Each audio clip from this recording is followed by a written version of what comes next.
As somebody in the arts, we do have a definite responsibility to not just go on stage and do our thing and jet off to the next city and just continue, rinse, repeat, and just do that every single day, but to actually stand up for something and have a voice, and whether that's politics, whether that's children, education, arts organization, whatever it may be, to at least have one focus and to make sure that it isn't such a self-serving profession. Because if you're not careful, you become so involved in your own little bubble and you're so busy and everything is just so stressful all the time that you forget the big picture sometimes. And I think it really is important as artists on the circuit.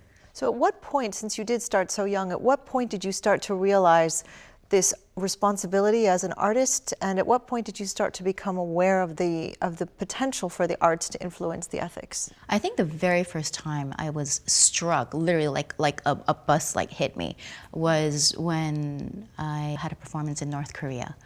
And my family is from South Korea.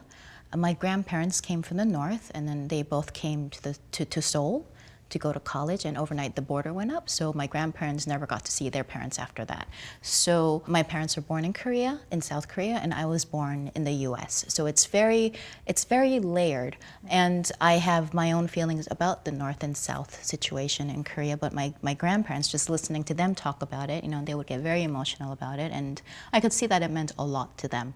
So I did go, and it was an astonishing experience, unlike anything else I've ever done. It is very much of a closed-off society still to this day, and we're talking like 20 years ago when I went.